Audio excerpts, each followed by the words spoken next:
आधी रात 23 बजे मैं अभी भी दिलचस्पी से हैंडसम लड़कों के वीडियो देख रहा था, लेकिन अचानक मेरे फोन पर एक संदेश आया। कृपया अपना नाम मत भूलना। मुझे बिल्कुल समझ नहीं आया इसका क्या मतलब है। एक नजर डाली तो पता चला कि नंबर अजनबी है। मैंने सोचा शायद किसी ने गलती से भेज दिया होगा, इसलिए ध्यान नहीं दिया। जब मैं वीडियो देखना जारी रखने वाला था तभी अचानक एक और संदेश आया। इस बार यह हमारे क्लास ग्रुप से आया था। संदेश था, हॉस्टल के नियम, आधी रात 2 बजे के बाद हॉस्टल के बाहर रुकना मना है। अगर आप हॉस्टल के बाहर हैं तो तुरंत तीसरी मंजिल के मरम्मत कक्ष में जाएं। हॉस्टल के कमरे निश्चित रूप से तीसरी मंजिल पर हैं। हमारे हॉस्टल में चौथी मंजिल नहीं है। साथ कृपया किसी को भी दरवाजा न खोले। हमारी हॉस्टल की जांच का समय 1 बजे से 3 बजे तक है। शिव हॉस्टल की आंटी हरी कपड़े पहनती हैं। अगर आप लाल कपड़े वाली से मिले तो उनसे बात न करें। जोर से शोर मचाना मना है। 3 बजे की अनुमति है।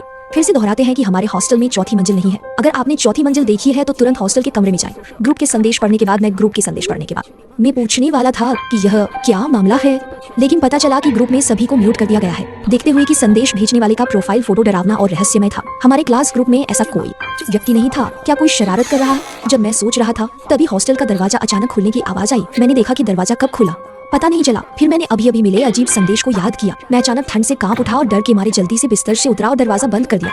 दोस्त भी बिस्तर से उतर आए। हंसते हुए मेरी तरफ देखकर पूछा, गुरु क्या तुमने ग्रुप में वो मैसेज देखा? क्या तुम्हें लगता है कि वह सच है?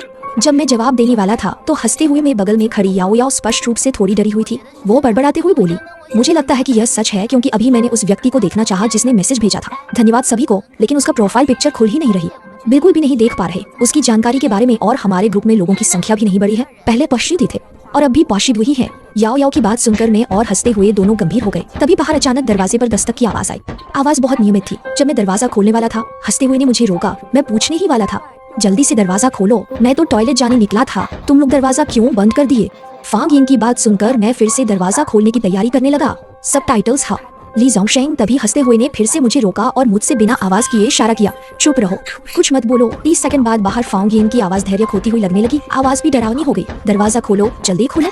फिर बाहर नाखूनों से दरवाजा खिसकाने की आवाज आई। 2 मिनट बाद बाहर पूरी तरह से सन्नाटा छा गया। हंसते हुए ने सबसे पहले कहा, लगता है ग्रुप में जो मैसेज आया था वह सच है। उसके बाद मैंने अपना फोन निकाला और ग्रुप के मैसेज फिर से पढ़े, सुनिश्चित करने के लिए कि हर नियम मेरे दिमाग में दर्ज हो गया है। मैसेज पढ़ने के बाद, सूचना भेजने के बाद मैंने फांग यिंग को एक संदेश भेजा, लेकिन संदेश बिल्कुल भी नहीं गया। मैंने सोचा कि शायद मोबाइल सिग्नल खराब है, इसलिए मैंने याओ से संपर्क करने को कहा। याओ ने कहा कि जब मैंने बाहर दरवाजा खटखटाया था तब मैंने फांग यिंग को संदेश भेजा था, लेकिन संदेश बिल्कुल भी नहीं गया। जब xiao और याओ फांग यिंग की स्थिति को लेकर चिंतित थे तो मुझे अचानक याद आया कि अगर फांग यिंग को कुछ नहीं हुआ है तो क्या वह इस बार हॉस्टल के वार्डन के कमरे में होना चाहिए, क्योंकि हॉस्टल नियम की पहली शर्त है कि आधी रात 12 बजे के बाद हॉस्टल के बाहर रुकना मना है। अगर आप हॉस्टल के बाहर हैं तो तुरंत तीसरी मंजिल के वार्डन के कमरे पर जाएं। यह सोचकर मैंने xiao से बात की कि क्या हमें तीसरी मंजिल जाकर फांग यिंग को ढूंढना चाहिए, लेकिन तभी फिर से दरवाजा खटखटाने की आवाज आई। हम तीनों की ताबड़तोड़ भावनाएं तनावपूर्ण हो गई। साथी छात्रों, समय हो गया है, कृपया दरवाजा खोलें। कमरे से आवाज आई। हमें तीनों की चिंता कुछ पल के लिए शांत हुई और हमने दरवाजा खोला। हमारे सामने एक अजनबी चेहरा था। उसकी आंखों में कुछ खास खुशी की झलक थी। उसने कहा, साथी छात्रों क्या आप सब लोग इकट्ठे हो गए हैं? मैं जवाब देने ही वाला था, लेकिन जब मैंने देखा कि यह वार्डन लाल कपड़े पहने हुए है तो मेरी माथे की नसें सीधे कूद गई।